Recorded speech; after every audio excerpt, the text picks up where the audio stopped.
Stop playing entrepreneur, Dad announced at Thanksgiving. It's embarrassing. I nodded.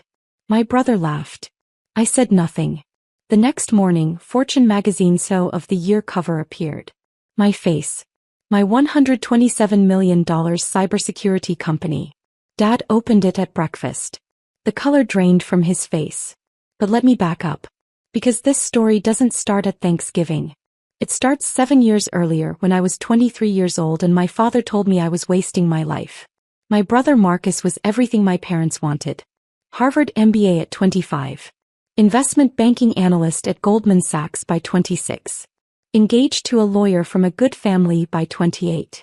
He wore $1,000 suits and drove a leased BMW. He had the corner office, the prestigious title, the country club membership. I had a laptop and a dream. Rebecca, honey, when are you going to get serious about your career? Mom asked at Sunday dinner when I was 23.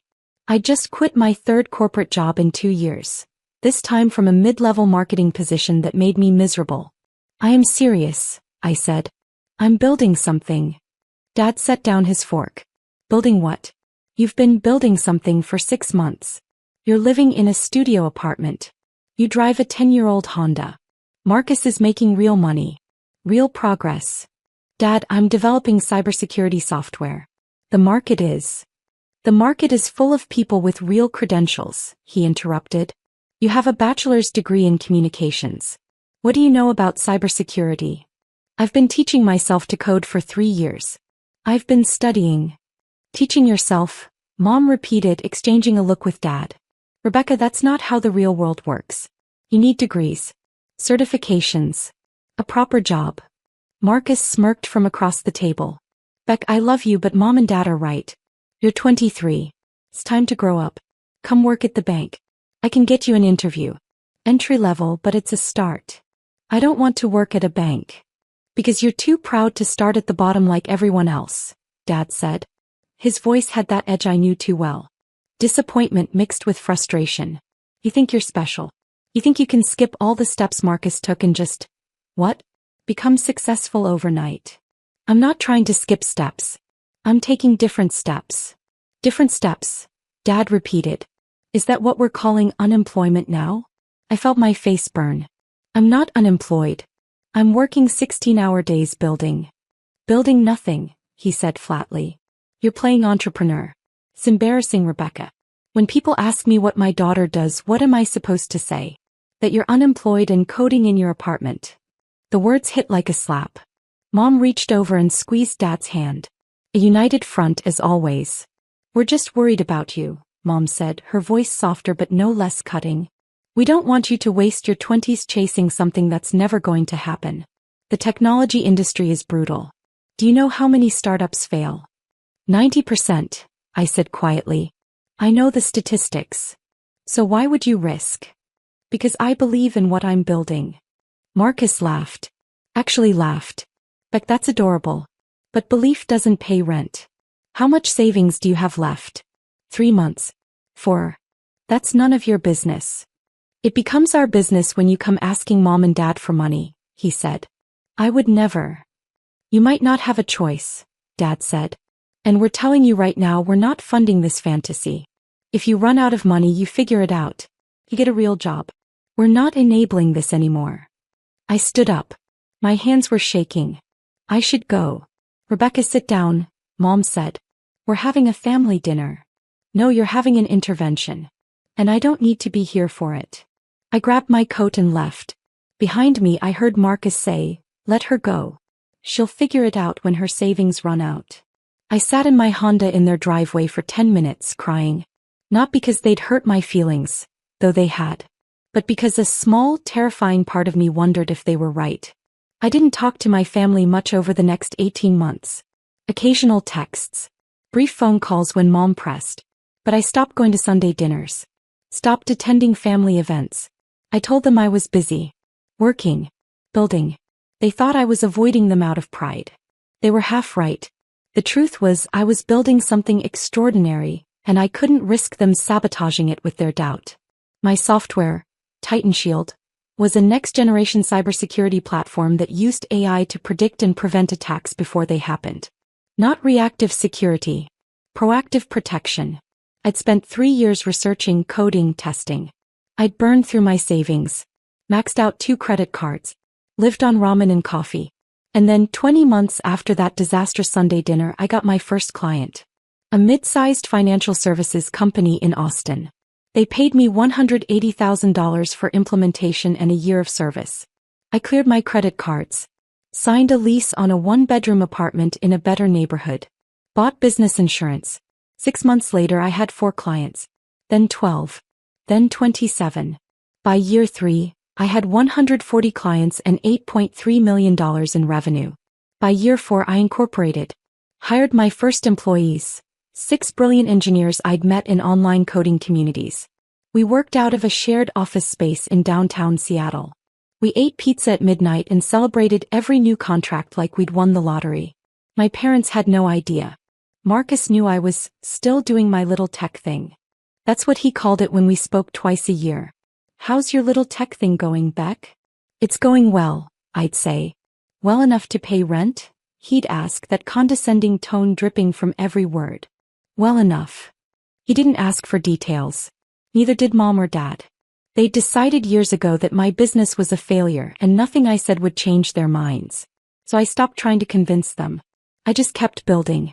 By year 5, TitanShield had 220 clients, $47 million in annual revenue, and 120 employees. We'd moved into our own office building, a renovated warehouse in Seattle's tech corridor with exposed brick, standing desks, and a kitchen that would make most restaurants jealous. I hired a CFO, a chief technology officer, a VP of sales. I brought on a PR firm to start building our brand presence. I invested in research and development, pouring money into innovation that would keep us 5 years ahead of competitors. And I kept my mouth shut about all of it. My family still thought I was struggling. Still thought I was playing entrepreneur, in some sad, delusional way. And I let them think it. Because by then I'd realized something important. Their doubt had been fuel. Every dismissive comment, every condescending question, every time they compared me to Marcus, it had pushed me to work harder, think smarter, build better. I wasn't hiding my success out of spite. I was protecting it. My chosen family knew everything. My employees knew they were building something revolutionary. My business partners, the venture capital firm that had invested $12 million in year 4, knew we were on track to be worth $500 million within 3 years. The tech journalist who'd started covering us knew TitanShield was changing the cybersecurity industry. But my parents, they knew nothing. "How's work, honey?" Mom would ask during our quarterly phone calls. "Busy," I'd say. "Lots of projects." "Are you making enough to live on?" "I'm doing fine, Mom. Because if you need help, we can." "I don't need help." Silence. "Then, you don't have to be so proud, Rebecca. There's no shame in asking for support." I'd bite my tongue and change the subject. In September of year 7, I got an email that changed everything. Subject: Fortune Magazine CEO of the Year nomination. "Dear Ms. Chen, on behalf of Fortune Magazine, I'm pleased to inform you that you've been nominated for our annual CEO of the Year award. Your company, TitanShield, has been recognized for exceptional growth, innovation, and industry impact. We'd like to schedule an interview and photo shoot for our December issue. The awards ceremony will be held in New York City on November 15th. I read the email 3 times. Then I called my CFO David Martinez. "Did you nominate us for something? The Fortune thing?" "Yeah, our PR firm submitted the application back in June. I didn't think we'd actually get nominated. Like, this is huge. Do you know how many CEOs apply for this?" "How many?" "Over 3,000. And they pick 25 finalists. We're in the top 25 tech companies in the country." I sat down. My hands were shaking. "When's the ceremony?" "November 15th. 3 weeks before Thanksgiving." Of course it was. The Fortune journalist was a woman named Patricia Hammond, mid-40s, with sharp eyes and a recording device she set on my desk like a weapon. "Let's start with the basics," she said. "TitanShield was founded 7 years ago. You were 23. No technical degree. No business background. What made you think you could compete in one of the most competitive industries in the world?" "I didn't think I could compete," I said honestly. "I knew I could win." She smiled. "That's a bold statement." "It's an honest one. I spent 3 years preparing before I signed my first client. I learned to code, studied the market, identified the gaps nobody else was filling. By the time I launched, I wasn't competing. I was innovating. Your revenue growth is extraordinary. $8 million in year 3. $47 million in year 5. $127 million projected for this year. How did you scale so quickly? 2 things. I hired people smarter than me and I never stopped improving the product. Every dollar we made went back into development or talent. I didn't pay myself a real salary until year 4. What did you live on? Ramen. Coffee. Stubbornness. She laughed. Your family must be proud. I paused. They don't know. I'm sorry. My family doesn't know about TitanShield's success. They think I'm still struggling. They think I'm playing entrepreneur.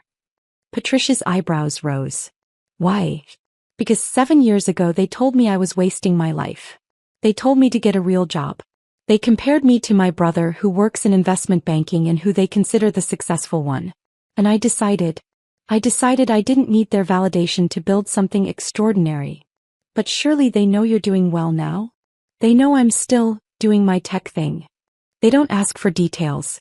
I don't volunteer them. Patricia leaned forward. Chin, do you realize your story is going to be the cover feature? My stomach dropped. The cover. December issue. The Secret CO. How she built a $127 million empire while her family thought she was failing.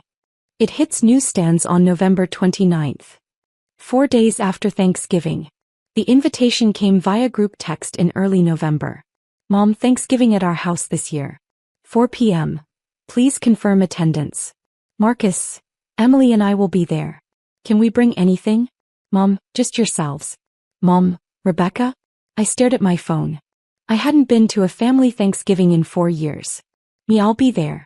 Mom, wonderful. It will be so nice to have everyone together. Marcus, Beck, you bringing anyone? Me, just me. Marcus, still single? You've got to make time for dating, Beck. All work and no play. I didn't respond. David walked into my office. You okay? You look like you've seen a ghost. I'm going to Thanksgiving at my parents' house. The parents who don't know you're on the cover of Fortune magazine? Those would be the ones. Beck, the issue hits newsstands the Friday after Thanksgiving. You're going to be there on Thursday. They're going to see it the next morning. I know. Are you going to tell them before? I thought about it. About 7 years of dismissive comments and condescending questions. About being compared to Marcus at every family gathering. About my father's voice saying, "It's embarrassing, Rebecca." No, I said. I'm not going to tell them. You're just going to let them find out when the magazine drops? That's exactly what I'm going to do. I arrived at my parents' house at 3:55 p.m. The same suburban colonial where I'd grown up.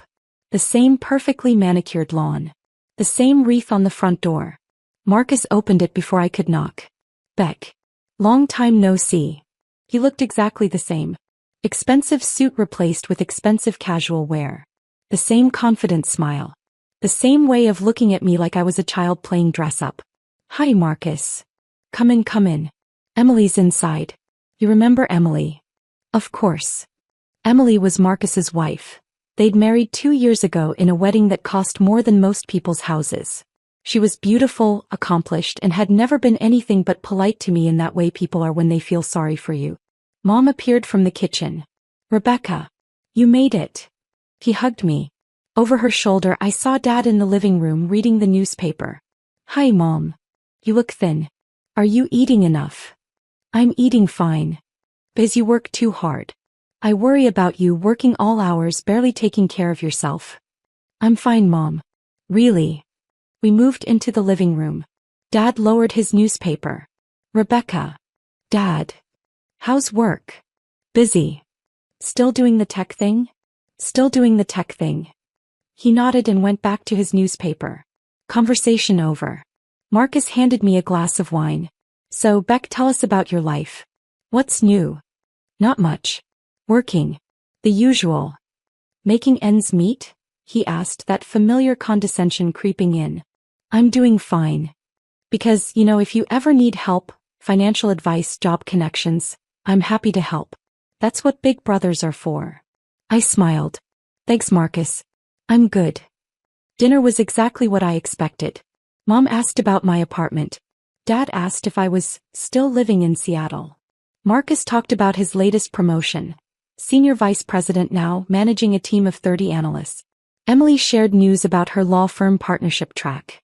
And I said as little as possible. Rebecca, are you seeing anyone? Emily asked over dessert. Yo. You should try the apps. That's how my sister met her husband. I'm too busy for dating right now.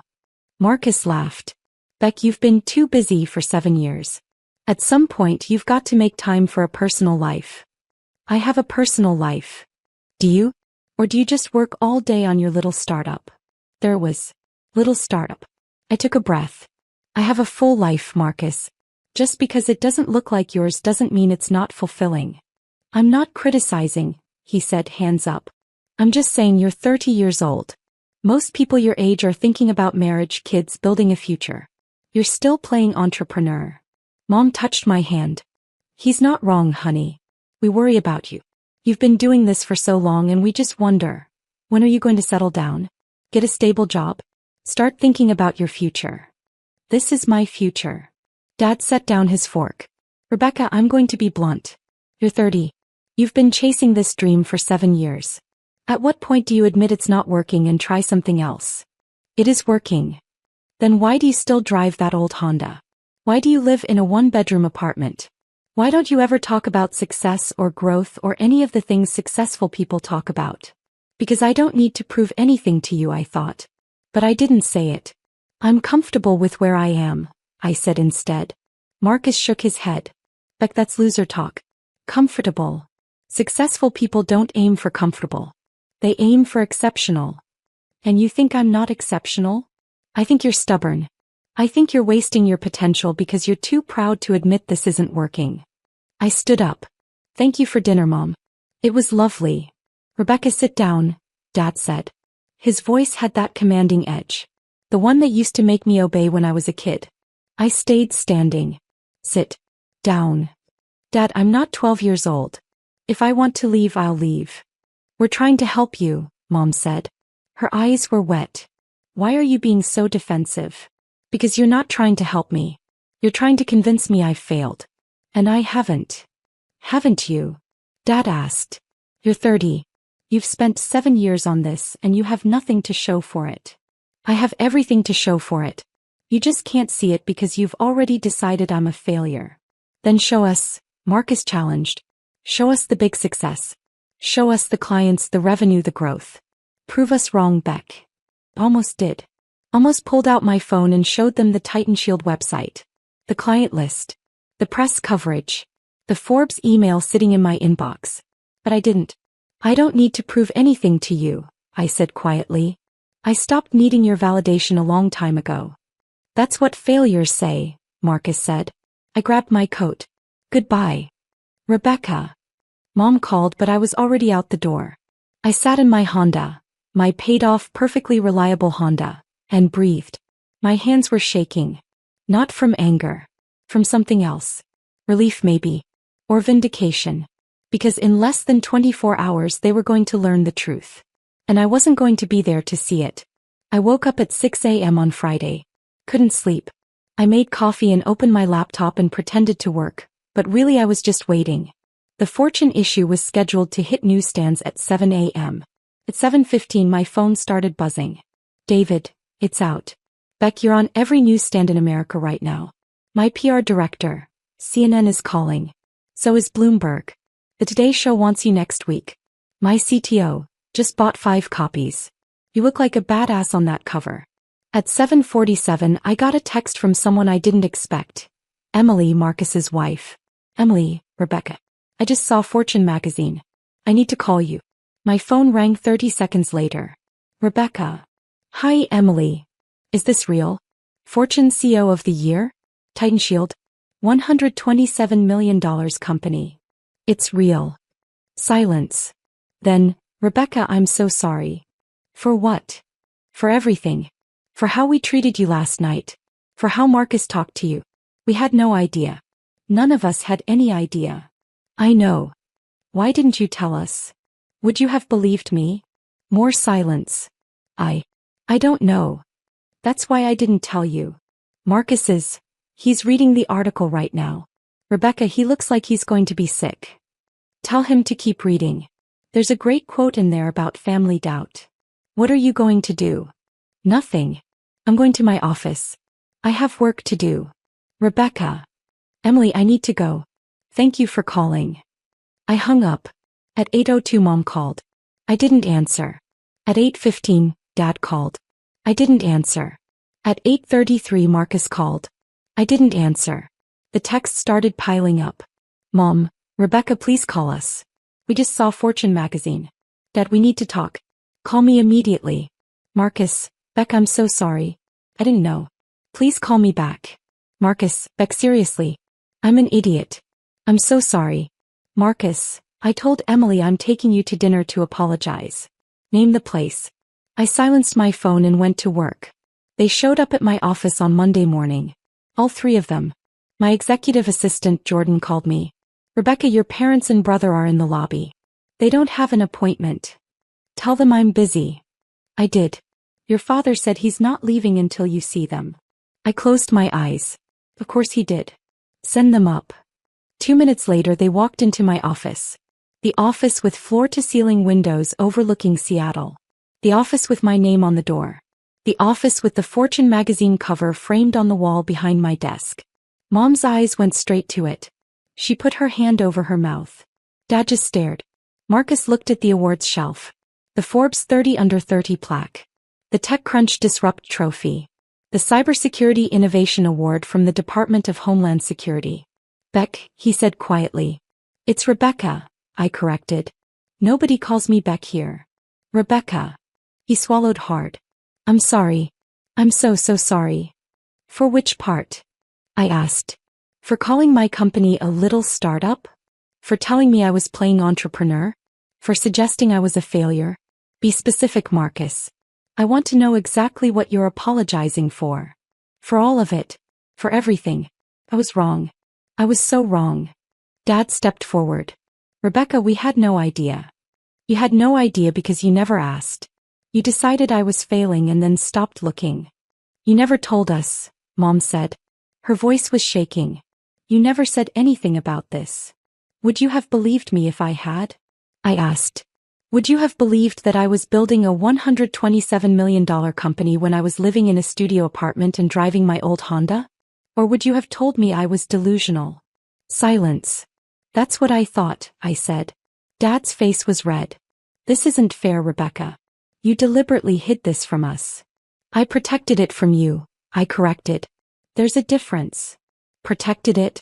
We're your family. You're the people who told me I was wasting my life. You're the people who compared me to Marcus at every opportunity. You're the people who made it very clear that my dreams were embarrassing to you. We were worried about you. No, you were embarrassed by me. There's a difference. Marcus sank into one of my guest chairs. Beck, Rebecca, I don't know what to say. I've spent 7 years thinking you were struggling. Thinking I was the successful one. Thinking I was better than you. You were never better than me, Marcus. You just had more approval from Mom and Dad.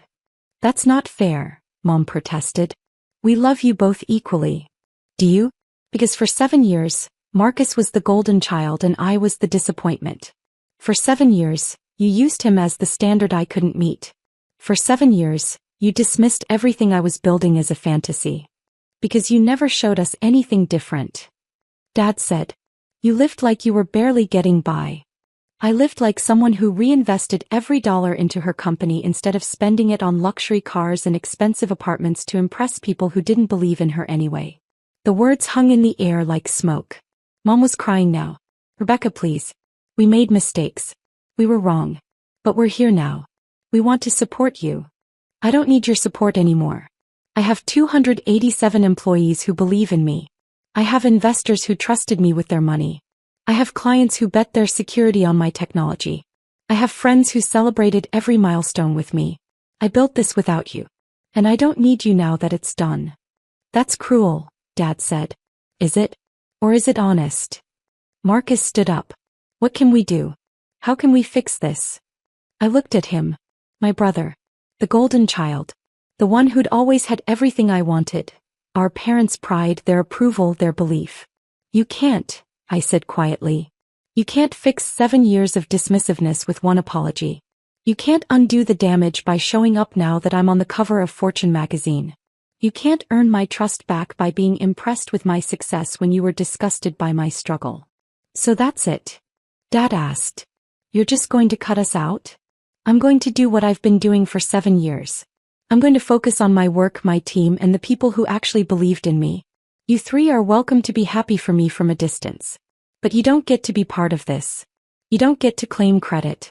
You don't get to tell people your daughter is the CEO of Titan Shield. You don't get to bask in reflected glory when you tried to extinguish the light in the first place. Mom sobbed.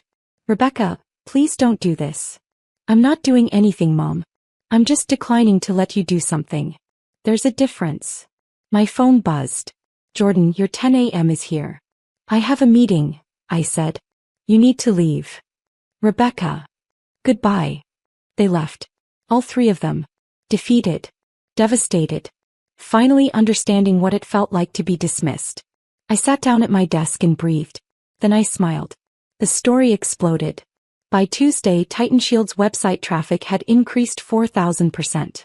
We had 1,200 new client inquiries. 3 acquisition offers. 17 interview requests from major media outlets. I did 6 of them. Every single interview asked about my family. About the secret I'd kept. About the relationship between doubt and determination. Your parents didn't know about your success, the CNN anchor said. How did that feel? Freeing, I said honestly. I didn't build Titan Shield to prove them wrong. I built it to prove myself right. Their doubt was just background noise. But surely you wanted their approval? When I was 23. Yes. When I was 30 and had built a $127 million company. Well, by then I'd learned something important. You don't need approval from people who don't believe in you. You need support from people who do. The interview went viral. 3.2 million views in 48 hours. My phone kept buzzing with family texts. Aunt Karen. Rebecca, I always knew you were special. Uncle Tom, so proud of you. Let's catch up. Cousin Michelle. My CO cousin. Can I tell people we're related? I didn't respond to any of them. The only family text I answered was from Emily. Marcus is devastated. He really is sorry. Is there any chance you'll talk to him? Maybe someday. Not today. 2 weeks after the Fortune article, I got a call from Dad. Rebecca, I need to tell you something. What? I've been getting calls. From colleagues. Friends. People at the club. Everyone's asking why I never mentioned my incredibly successful daughter. Why I never said you were CEO of a major tech company. What do you tell them? Silence. Then, I tell them I'm a fool. Dad. No, Rebecca. Let me finish. I was wrong. About everything. I dismissed you because you didn't follow the path I understood. You didn't get an MBA. You didn't climb a corporate ladder. You built something new and I couldn't see it because I was too busy comparing you to what I thought success should look like. Why are you telling me this? Because I need you to know. I'm sorry. I'm truly deeply sorry. And I understand if you never forgive me. But I need you to know that I see you now. I see what you built. I see what you sacrificed. And I'm in awe of you. My throat tightened. It's not enough, Dad. I know. You can't just apologize and expect everything to be okay. I know that too. But I hope someday you'll give me a chance to earn your trust back. Not as someone who's impressed by your success. As someone who should have believed in you when you were struggling. I didn't say anything. I love you, Rebecca, he said quietly. I always have. I just wasn't very good at showing it. He hung up before I could respond. Marcus tried a different approach. He sent me an email. Subject: I'm sorry. Beck, Rebecca. I've started this email 30 times and deleted it 30 times. Nothing sounds right because nothing can sound right. There's no way to apologize for 7 years of being a condescending asshole. But I'm going to try anyway. I was wrong. About everything. I convinced myself that my path was the only path to success. Corporate job. Traditional markers of achievement. I looked at you and saw someone who was refusing to follow the rules and I judged you for it. The truth is I was jealous. You had courage I never did. You bet on yourself. You built something from nothing. You took risks that terrified me. And instead of admiring you for it, I belittled you. I made myself feel better by making you feel small. I'm ashamed of that. I'm ashamed of the person I was at that Thanksgiving dinner. I'm ashamed of every time I called your work your little tech thing. I'm ashamed that it took a Fortune magazine cover for me to realize that you were always the exceptional one. I don't expect forgiveness. I don't deserve it. But I want you to know that I'm working on being better. Emily's been helping me understand where I went wrong. And I'm hoping that someday when you're ready we can talk. Really talk.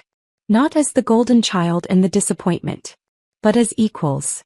Because you're not just my equal, Rebecca. You're my superior. In every way that matters. I love you. I'm sorry. And I'm proud of you. Marcus. I read it 3 times. Then I closed my laptop and went back to work. The award ceremony for Fortune CEO of the Year was held in February at a Manhattan hotel ballroom with crystal chandeliers and a guest list that read like a who's who of American business. I wore a black dress that cost more than my first month's rent 7 years ago. My team was there. David, my CTO, my VP of sales. 20 of us celebrating together. My parents and Marcus were not invited. But they showed up anyway. I saw them as I was walking into the ballroom. Standing by the entrance. Nervous. Out of place in their formal wear, clutching programs like lifelines. Mom saw me first. Rebecca. I stopped. We weren't sure you'd want us here, she said. But we had to come. We had to see you accept this award. How did you even get tickets? This is invitation only. Marcus looked embarrassed. I know someone on the Fortune board. I pulled some strings. If you want us to leave. I don't want you to leave, I said quietly. But I don't want you to be here as my family. Not yet. You haven't earned that. Dad flinched. Rebecca. You can stay. You can watch. But you're not sitting with me. You're not taking photos with me. You're not telling people you're my family.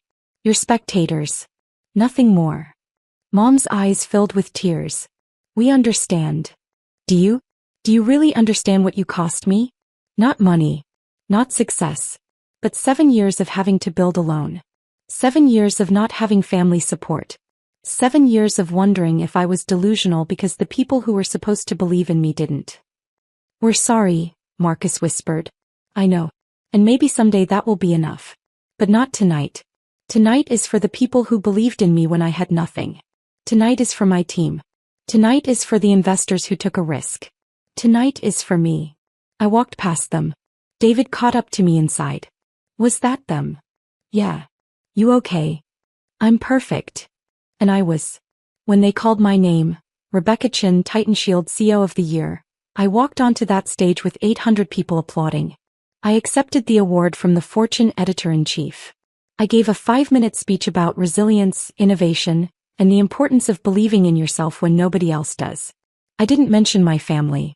I mentioned my team, my investors, my mentors, the people who'd believed in me when I was nobody. And when I walked off that stage holding that award, I felt something I hadn't felt in 7 years. Complete. My relationship with my family is still complicated. We have dinner once a month now. Awkward, careful dinners where everyone watches what they say. Where Marcus doesn't talk about his job unless I ask. Where Mom doesn't give me advice unless I request it. Where Dad asks about my business like he's talking to a stranger. It's not perfect. Might never be perfect. But it's honest. Emily and I are close now. She apologized so many times I finally told her to stop. You weren't the problem, I said. You were just adjacent to it. Marcus is trying. Really trying. He asks about TitanShield with genuine interest. He's reading about cybersecurity. He's learning to code, to understand your world, he said. He's becoming someone I might actually want as a brother instead of someone I'm obligated to call family. Dad retired early. He told me it was because he realized he'd spent 40 years chasing success and had missed what actually mattered. I don't know if I believe that. But I appreciate the sentiment. Mom cries a lot. At dinners. During phone calls. When she sees articles about me. I'm so proud of you, she says over and over. Like repetition will make up for lost time. It won't. But maybe, eventually it will be enough. TitanShield is now worth $340 million. We have 420 employees. Offices in Seattle, Austin, and Boston. We're expanding internationally. We're innovating faster than our competitors can react. And I'm still driving that Honda. Not because I can't afford better, but because it reminds me where I came from. It reminds me that I built this empire from nothing. It reminds me that success isn't about impressing people who doubted you. It's about proving to yourself that you were right to believe. My phone buzzes. Text from Marcus. Sunday dinner at Mom and Dad's. You coming? I think about it. About whether I want to spend my Sunday evening navigating the careful dynamics of a family still learning how to treat me like an equal. Then I remember, I don't have to prove anything anymore. I'll be there. Because maybe, just maybe, that's what success really looks like. Not the magazine covers or the awards or the $340 million company, but the freedom to choose forgiveness. On your own terms.